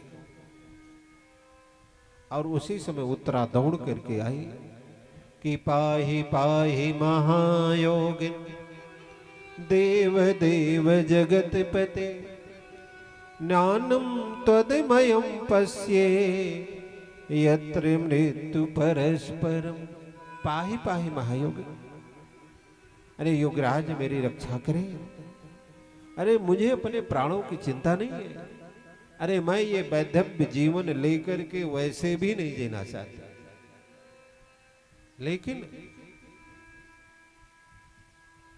अरे हमारे उदर में जो पांडवों का अंतिम अंकुरण है और यदि ये नष्ट हो गया तो संपूर्ण वंश समाप्त हो जाए। अरे मेरे प्राण बचे चाहे न बचे, मैं सुरक्षित रहूं चाहे न रहूं, लेकिन मेरा गर्भस्थ शिशु सुरक्षित रहे। आज के देवियां होते तो महाराज न जाने कितने लोग अपराध कर ले रहे, बच्चों को मार डाल रहे, उधर में नष्ट कर दे रहे कि मैं सुरक्षित रहूंगा, मैं बचूंगी, कौन करे क्या करे महाराज। हालांकि उसका प्रायश्चित तो लोग भोगते हैं, ऐसी बात नहीं है। लेकिन धन्य उत्तरा कि मेरे प्राण भले चले जाएं लेकिन मेरा गर्भस्थ शिशु सुरक्षित हो। भगवान तुरंत जो है बिना विलंब किए अति सूक्ष्म रूप धारण करके उत्तरा के उदर में प्रवेश किए और परीक्षित को लगा कि मेरे प्राण जाने वाले। उसी समय भगवान पहुंचे और उस ब्रह्मास्त्र की तपिश को शांत किया। अब परीक्षित उस छवि को देखते हैं और वो छवि परीक्षित के हृदय में बस गई महाराज। और धन्य उत्तरा मैया, भगवान को मैया कौशल्या ने धारण किया, देवकी ने भी धारण किया। और धन्य उत्तरा मैया जिनके उदर में भक्त और भगवान दोनों एक साथ विराजमान है। बोलिए उत्तरा मैया की जय हो। और फिर भगवान बाहर आए। समस्त पांडव जो है किसी के मुख से कोई शब्द नहीं निकल रहा। पांडवों को लगा कि आज भगवान जाते जाते एक उपकार और कर गए। जब कोई कुछ नहीं बोल रहा है तो कुंती मैया बड़ी सुंदर स्तुति करती हैं भगवान की। 26 श्लोकों में कि नमस्ये पुरुषं त्वाद्यमीश्वरं प्रकृते परम अलक्षम सर्वभूतानामंत बहिर्व्यवस्थितम माया जमिनिकाक्षमज्ञ जोजमभ्य लक्ष्य से मूढ़ दृशा नटो नाट्यधरो यथा। बड़ी सुंदर 26 श्लोकों में स्तुति की। कुंती मैया हाथ जोड़ करके प्रणाम कर रही। भगवान कहते करे बुआ ये आप उल्टी गंगा क्यों मारे? अरे हमें तो आपको प्रणाम करना चाहिए और आप अपने भतीजे को प्रणाम कर रहे। कुंती मैया कहती मैं अपने भतीजे को नहीं प्रणाम कर रही हूं। कहा तब? कहा मैं उस प्रकृति पुरुष को प्रणाम कर रही हूं जिनके बस में संपूर्ण प्रकृति है। जीव और ईश्वर में अंतर क्या है? जीव वह है जो प्रकृति के बस में रहता है और ईश्वर वह है जो प्रकृति को अपने बस में रखता है। ये अंतर है। तो हम सब लोग उस प्रकृति पुरुष के अधीन है। कुंती मैया कहती मैं अपने भतीजे को नहीं प्रणाम कर रही। तब नमस्ये पुरुषः त्वाद्यमीश्वरः प्रकृति परम, उस प्रकृति पुरुष को प्रणाम कर रही हूं जिनके बस में संपूर्ण प्रकृति है।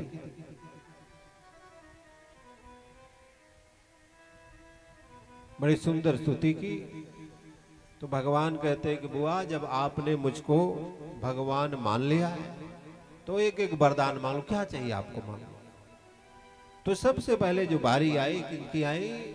धर्मराज युधिष्ठिर भाई सबसे बड़े पहले ये मांगे। धर्मराज युधिष्ठिर कहते हैं कि भगवान मैं कभी सत्य से पीछे ना हटूं, कितनी भी विषम परिस्थिति आ जाए मैं सत्य का साथ न छोड़ो। भीमसेन हर परिस्थिति में आपकी याद बनेगा। अर्जुन मैं आपको गुरु मानता हूं, ये गुरु और सखा का भाव, गुरु और शिष्य का भाव नहीं जाना चाहिए। सुभद्रा आपकी याद बनी गई। द्रौपदी बस ये सखी और सखा का भाव जीवन से नहीं जाना चाहिए। सभी ने कुछ न कुछ मांगा, भगवान ने सबको दिया। और जब कुंती की बारी आई भगवान कहते करे बुआ आप भी मांग लो। कुंती कहती मुझे कुछ नहीं चाहिए, मुझे कुछ नहीं चाहिए। कहते करे बुआ आप मेरी इच्छा के लिए मांग ले, मेरी संतुष्टि के लिए मांग ले। तो कहते यदि ऐसी बात है कि विपदः सन्तु शाश्वत तत्र जगत गुरु भवतो दर्शनम यस्याद पुनर्भव दर्शनम। कुंती मैया जो मांगी आज तक किसी ने भगवान से नहीं मांगा। कितने लोग भगवान से दुख और विपत्ति मांगे? कोई मांगा है? नहीं मांगा। लेकिन कुंती मैया भगवान से दुख मांग रही, विपत्ति मांग रही कि देना है तो केशव मुझे विपत्ति दो। भगवान कहते करे बुआ आपने इतना दुख भोगा। अरे आपके पुत्रों को लाक्षा भवन में जलाया गया, अज्ञातवास मिला, नाना प्रकार के कष्ट मिले। अरे जब आज आपको सुख मिला तो पुनः आप विपत्ति मांग रही हैं। अरे इतना दुख भोग करके आपका मन दुख भोगने से नहीं बुरा, कितना चाहिए आप? कुंती मैया कहती है कि प्रभु अरे जब जब मुझे दुख मिला उस दुख से बचाने के लिए आप आए और आपके साथ संत आए और मुझे आपका दर्शन मिला, उन संतों का दर्शन मिला और आज जब मुझे सुख मिल रहा है तो आप मुझसे दूर हो जा रहे हैं। अरे मैं ऐसा सुख लेकर के क्या करूं जिस सुख में परमात्मा का भजन न हो, जिस सुख में भगवान का स्मरण न हो। कि सुख के माथे सिल पड़े जो हरि हृदय से जाए, बलिहारी वा दुख की जो पल पल नाम जपाए। अरे मुझे ऐसा सुख नहीं चाहिए। जिस सुख में मैं भगवान का स्मरण, भगवान का चिंतन, भगवान का भजन, भगवान का भूल जाऊं। अरे रामायण में तो यहां तक कहा गया है कि कह हनुमंते विपत्ति प्रभु सोई, कह हनुमंत विपत्ति प्रभु सोई, कह हनुमंत विपत्ति प्रभु सोई। कह हनुमंत विपत्ति प्रभु सोई, जब तब भजन न सुमिरन होई, जब तब सुमिरन भजन न होई, जब तब सुमिरन भजन होई। अरे विपत्ति वह है केशव जब आपका भजन न हो, आपका सुमिरन न हो, आपका स्मरण न हो, आपका चिंतन न हो, विपत्ति वह है। अरे भागवत में तो यहां तक लिखा गया है कि भगवान के चिंतन के बिना यदि 1 मिनट निकल जाए तो हमें उसके लिए पश्चाताप करना चाहिए कि हमारा 1 मिनट का समय जो गया, हमने इसमें भगवान का स्मरण नहीं किया, हमने इसमें भगवान का चिंतन नहीं किया, हमने इसमें भगवान का भजन नहीं किया। ये मेरा समय व्यर्थ हो गया, ये मेरा समय बर्बाद हो गया।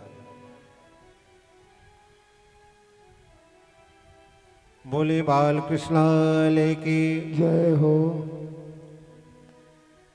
कुछ लोग जो है और इधर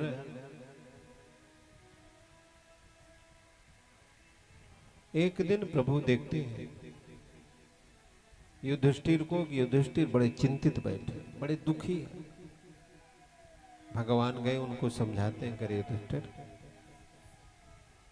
आप इतने दुखी क्यों? कहे केशव क्या करे? अरे मैं जब अनाथ उन बच्चों को देखता हूं, छोटे छोटे बच्चे जो अनाथ हैं, और उन विधवाओं का चेहरा देखता हूं जिनके पति रणभूमि में वीर गति को प्राप्त हुए, तो मुझे देख करके बड़ा दुख होता है। और मैं ऐसा राज्य लेकर के क्या करूंगा जिस राज्य में इतना दुख, इतना कष्ट, प्रजा के इतना वैधव्य चेहरा मुझसे देखा नहीं जा रहा है। मैं चक्रवर्ती सम्राट बन करके क्या करूं? अपनों को हमारे नहीं रहे।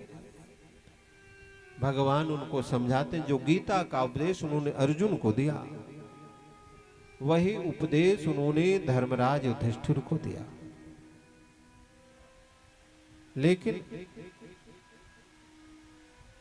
धर्मराज युधिष्ठिर के बाद में ये समझ में नहीं आई। क्यों नहीं आई? क्योंकि धर्मराज युधिष्ठिर भगवान को अपना छोटा भाई मानते, और कभी कभी ऐसा भाव आ जाता है, ये कल का लड़का मुझको क्या बताएगा, ये क्या समझाएगा। जब ये भाव आ जाए तो चीजें समझ में नहीं आती। भगवान ने सोचा कि नहीं, किसे सफेद दाढ़ी के पास लेकर के चले, और उधर पितामह बाणों की सैया पर पड़े पड़े 6 महीने हो रहे, 6 महीने हो रहे, और भगवान का ध्यान करते कि प्रभु अब तो हमारे शरीर से रक्त की एक बूंद भी नहीं, सब बह निकले। अरे अब तो आ जाए, क्योंकि हमें आपका दर्शन करना है, और जब तक आपका दर्शन नहीं होगा मैं अपने इस शरीर का त्याग नहीं करूंगा। तो बुला रहे कि प्रभु अच्छा पितामह को बाणों की सैया क्यों मिली? क्योंकि आजकल जो अपराध बढ़ रहे हैं उसके लिए जो समाज के तथाकथित लोग मानते में समाज का बड़ा आज लंबा कुर्ता पहन करके बढ़िया लगा, मैं समाज का, आप उनको ढंग से नहीं बिठाएंगे तो उनका अहंकार जागृत आ जाए। लेकिन जो समाज के तथाकथित अपने को बड़ा मानते हैं और यदि किसी गलत कार्य का वो विरोध नहीं करते हैं, तो गलत कार्य करने वाला जितना अपराधी होगा उतने अपराध के भागीदार वो भी होंगे। अरे जिस सभा में द्रौपदी के वस्त्रों का हरण किया जा रहा था, पितामह उस समय में बैठे थे और द्रौपदी कोई और नहीं थी। द्रौपदी को लगा अरे कुछ भी हो, हमारे ससुर के ससुर के ससुर यानी हमारे पितामह हैं। अरे इनके सामने हमारे वस्त्र को कोई छू सकता है क्या? लेकिन पितामह मौन हो गए और दुशासन द्रौपदी के वस्त्रों का हरण करता रहा। और जिस सभा में बुजुर्ग मौन हो, शक्तिशाली मौन हो, और जिस गांव में समाज में शक्तिशाली बुजुर्ग मौन हो, बच्चे अपराध करें, यदि आप उनको रोकेंगे नहीं तो महाराज एक दिन वो परिवार, एक दिन वो समाज नष्ट हो जाएगा और तथाकथित बुजुर्ग जो रहेंगे उनकी तो दुर्गति पितामह की ही तरह हो। आज पितामह कोई सामान्य नहीं थे। पितामह को इच्छा मृत्यु का वरदान प्राप्त था। पितामह अवतार थे, लेकिन उनका मौन, उनका गलत समर्थन ही उनके कष्ट का कारण बना। तो पितामह आज भगवान को याद कर रहे हैं कि प्रभु अब तो आप हमें दर्शन दीजिए कि बांके बिहारी आप दर्शन दीजिए। श्री बांके बिहारी दरस दीजिएगा, श्री बांके बिहारी दरस दीजिएगा, श्री बांके बिहारी। ओ चरणों में अपने, चरणों में अपने, चरणों में अपने जगह दीजिएगा, बांके बिहारी। थोड़ा सा बेस, थोड़ा सा बेस। दीजिएगा, श्री बांके बिहारी। ओ चरणों में अपने चरणों में अपने जगह दीजिएगा, श्री बांके बिहारी दरस दीजिएगा, श्री बांके बिहारी।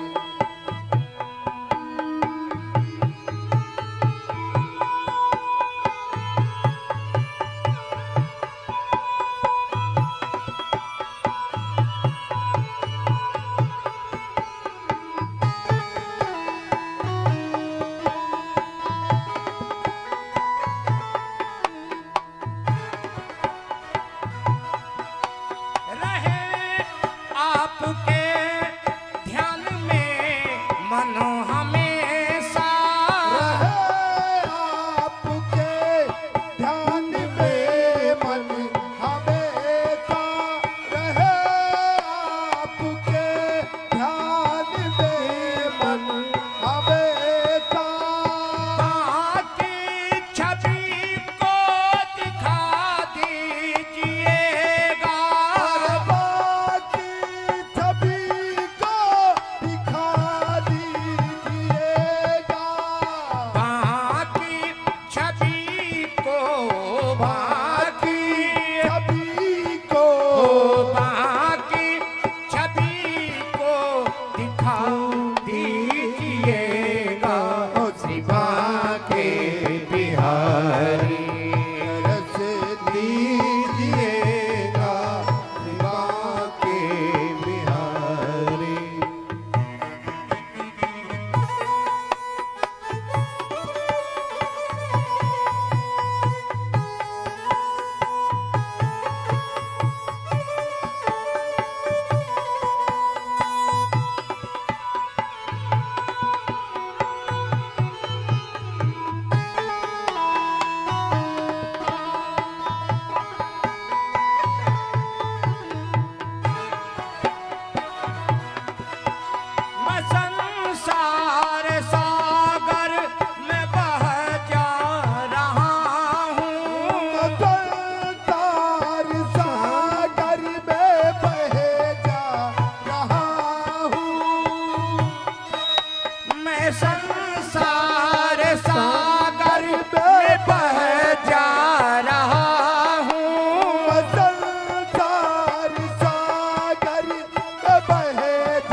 के बिहारी। द्वारिकाधीश भगवान की जय हो। समस्त पांडवों को लेवा करके आए, उनके साथ द्रौपदी भी थी। पितामह भगवान को प्रणाम किए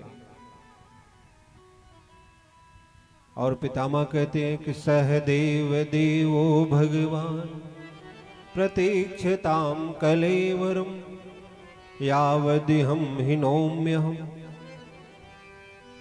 प्रणाम किए।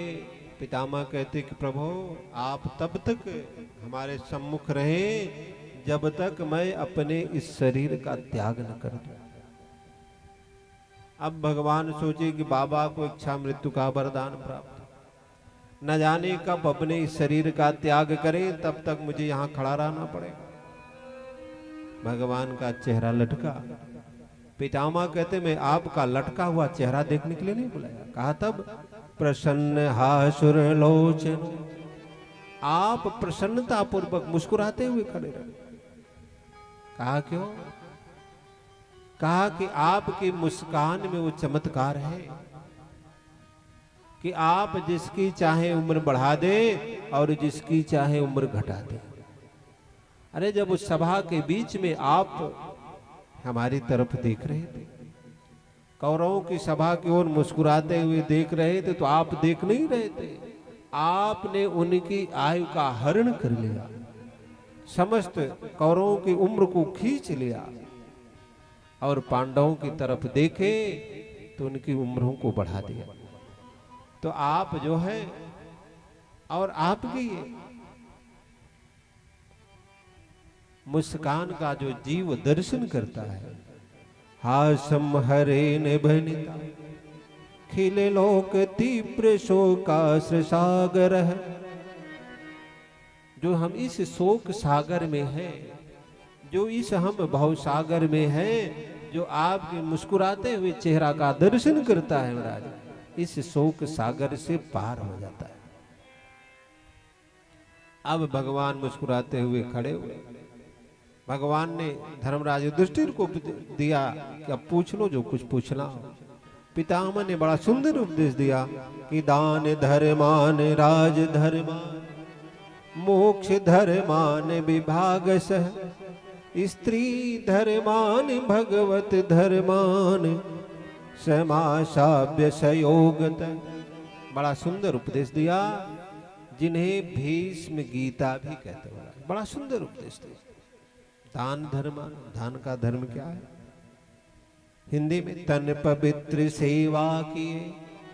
तन की पवित्रता ये नहीं महाराज किसी के शरीर में बल है तो अंटते हुए चलिए महाराज, पड़ोसियों से झगड़ा करते हुए। तन की पवित्रता सेवा करने से है, और धन पवित्र कर दान। और यदि आपके पास भगवान ने धन दिया है आपको, यदि आपको देने योग्य बनाया है, तो उसका दान होना चाहिए, क्योंकि धन की पवित्रता दान से होती है।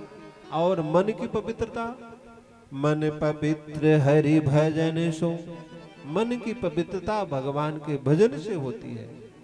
और होत त्रिविध कल्याण, और इस प्रकार से तीनों का कल्याण होता है। और इस तरह से भगवान जो है से सम्मुख पितामह ने अपने प्राणों का त्याग किया। बोलिए द्वारिकाधीश भगवान की जय हो।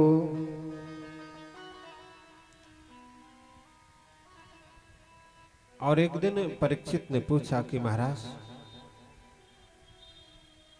हमें विदुर का चरित्र सुनाए। कहते कि यदा तु राजा ससुतान साध पुण्यानि धर्मेण विनष्टि दृष्टि। कहते कि जब महाराजा धृतराष्ट्र एकदम अंधे हो गए।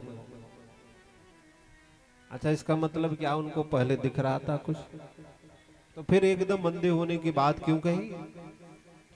क्योंकि ज्ञान विराग नयन उर्गारे, जो हमारे ज्ञान और वैराग के यो नेत्र, ज्ञान और वैराग, यदि हम उनका उपयोग नहीं करते तो महाराज हम देखते हुए भी अंधे हैं। जैसे हमारे पास हम कोई निर्णय ज्ञान पूर्वक नहीं लेते, हमारे अंदर वैराग्य जागृत नहीं होता, तो महाराज हम देख तो रहे लेकिन अंधे हैं। कहा एकदम अंधे की बात इसलिए कही कि धृतराष्ट्र जो है अपने पुत्र प्रेम में इतने अंधे हो गए, उनके कुल बधू का वस्त्र हरण हो रहा है, नहीं बोले। लाक्षा भवन में अपने भाई के पुत्रों को जलवाया, उनका वैराग्य जागृत नहीं हुआ। अरे ये मेरे भाई के पुत्र हैं, इनका भी तो हक होता, मेरा भाई नहीं रहा फिर भी मेरे भाई के पुत्र हैं, इनको न मरवाएं। वहां उनका वैराग्य जागृत नहीं हुआ। इसलिए धृतराष्ट्र को कहा कि जब धृतराष्ट्र एकदम अंधे हो गए, यानी जब तक उनके पास ज्ञान और वैराग्य जरा सा था तो एकदम अंधे नहीं हुआ।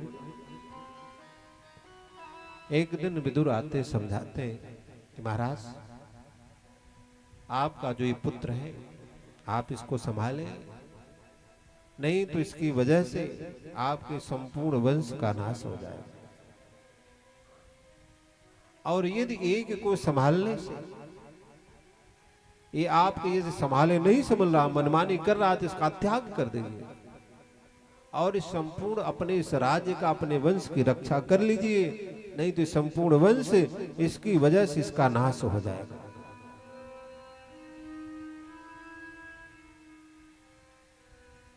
तो कहते डांट रहे थे। उसी समय दुर्योधन आया। अरे कहा कि मेरे टुकड़ों पे पलने वाले तू मुझे क्या निकलवाएगा? अरे मैं ही तुम्हें यहां से निकलवा दूंगा, चलो। डांटने लगा महाराज। लेकिन धृतराष्ट्र कुछ नहीं बोले। विदुर कोई सामान्य नहीं थे, महामंत्री थे।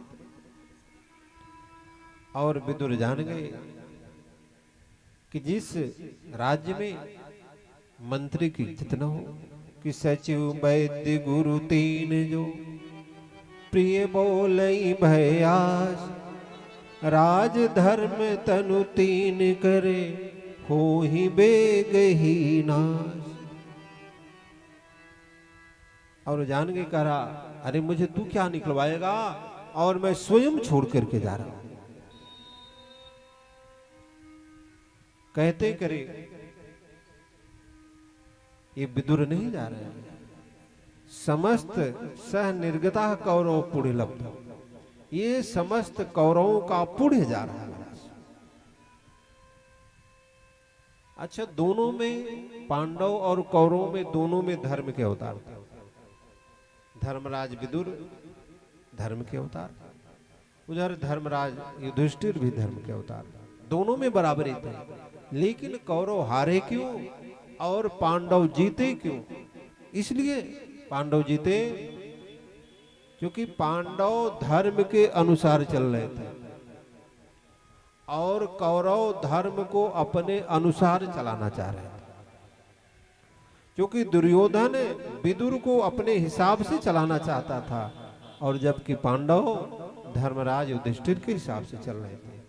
धर्मो रक्षित रक्षित है, यदि हम धर्म की रक्षा करेंगे तो धर्म हमारी रक्षा करेगा, नहीं तो हम धर्म की रक्षा नहीं करेंगे तो एक दिन हम भी नष्ट हो जाएंगे। अब एक दिन हुआ कि युद्ध तो निश्चित ही होगा। द्वारिकाधीश शांति दूत बन करके आ रहे थे, क्योंकि द्वारिकाधीश जब आने लगे, द्रौपदी भी थी। द्रौपदी अपने केस दिखाती कि हमें इन केसों की भी आप करिए।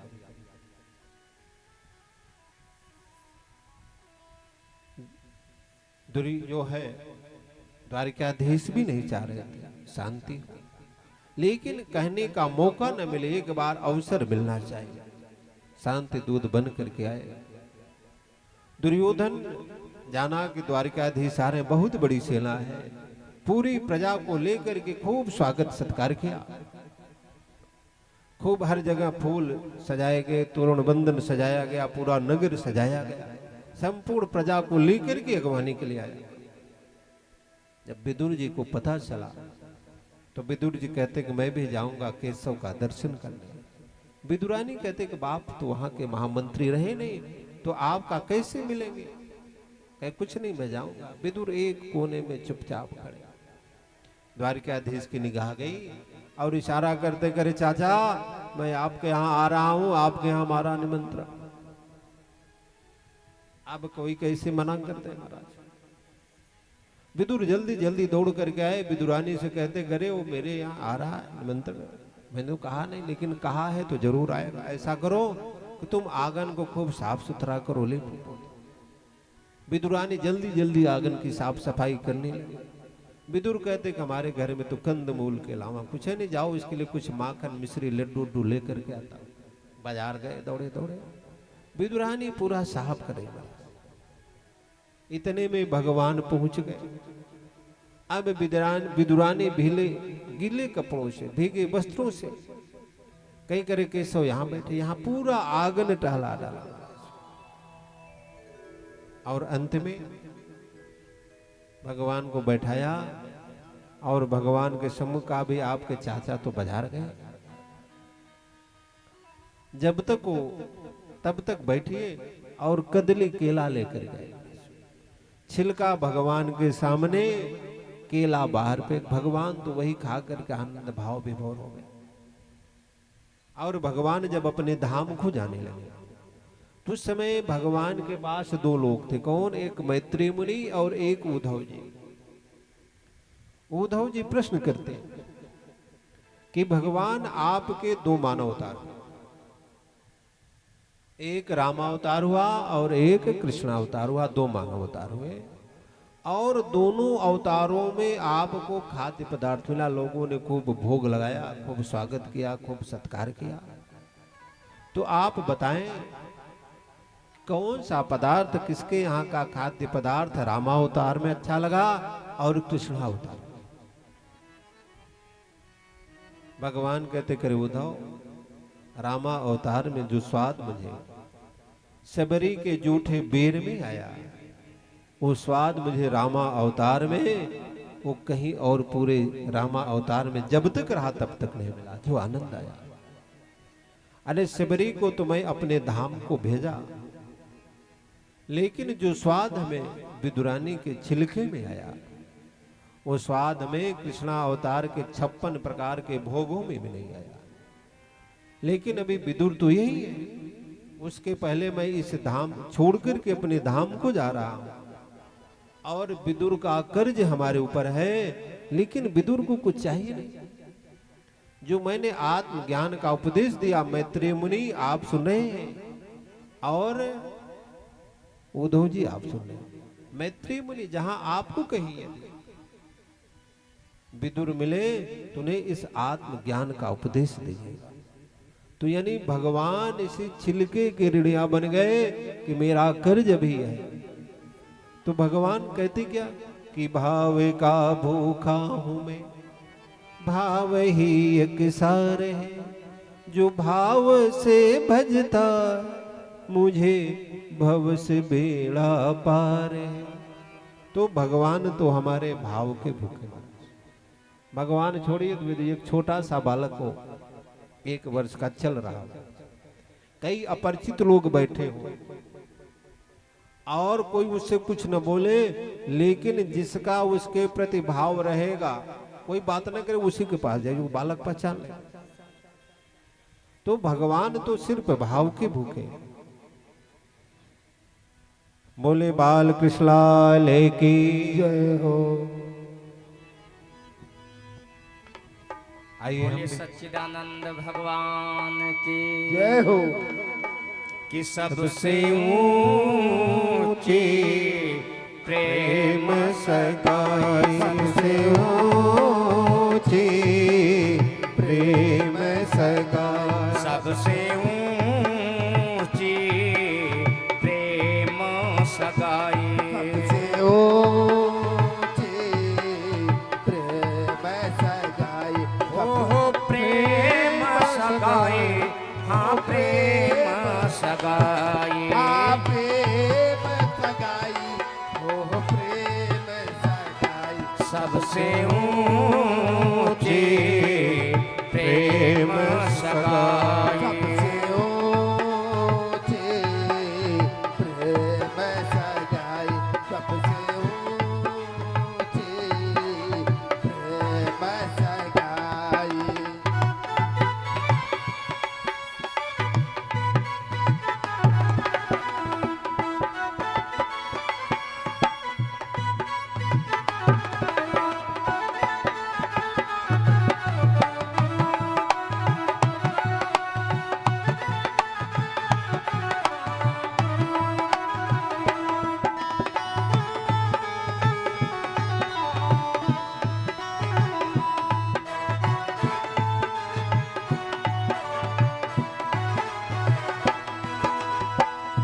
दुर्योधन की मेवा त्यागे। दुर्योधन की मेवा त्यागे। दुर्योधन की मेवा त्यागे। ओ साग विदुर घर खाई हो। आजाद विदुर घर खाई। सबसे ऊंची प्रेम सगाई। सबसे ऊंची प्रेम सगाई।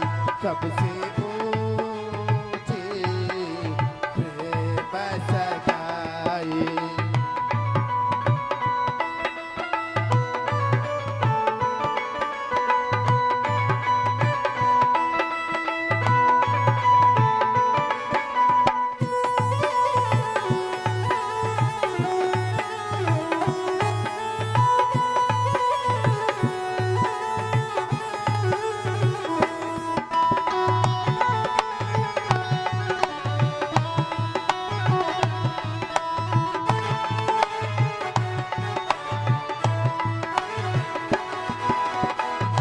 झूठे फल सबरी के खाए।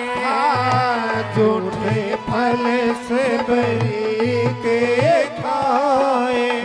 झूठे फल से बरी के खाए। ओ प्रेम विपस रघुराई। हाँ प्रेम विवश रघुराई। सबसे ऊंची प्रेम सगाई। सबसे ऊंची प्रेम सगाई। सबसे ऊंची प्रेम सगाई। प्रेम के बस अर्जुन रथ हाके। हाँ प्रेम के बस अर्जुन रथ हाके। प्रेम के बस अर्जुन रथ हाके। ओ भूल गयो ठकुराई। वो भूल गए ठकुराई। सबसे ऊंची प्रेम सगाई। सबसे ऊंची प्रेम सगाई। सबसे ऊंची प्रेम सगाई। हाँ हाँ प्रेम सगाई।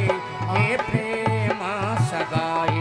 ओहो प्रेम सगाई।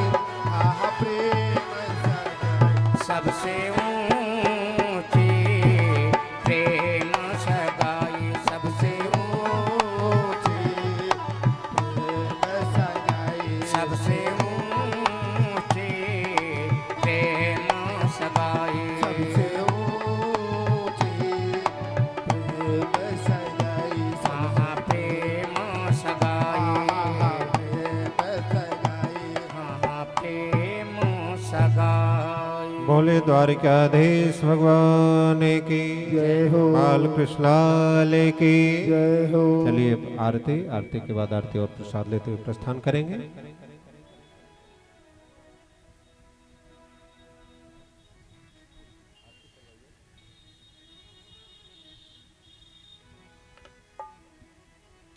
अनाथ के नाथ आप आप हो। दास अनाथ के नाथ आप हो। सुख दुख जीवन में भी आप हो हो। सुख दुख जीवन में भी आप हो। उन चरणों को मैं शीश झुकाऊं। उन चरणों में मैं शीश झुकाऊं। कृपा के बिहारी तेरी आरती गाऊं। हाँ श्री हरिदास के प्यारे तुम हो। श्री हरिदास के प्यारे तुम हो। श्री हरिदास के प्यारे तुम हो। मेरे मोहन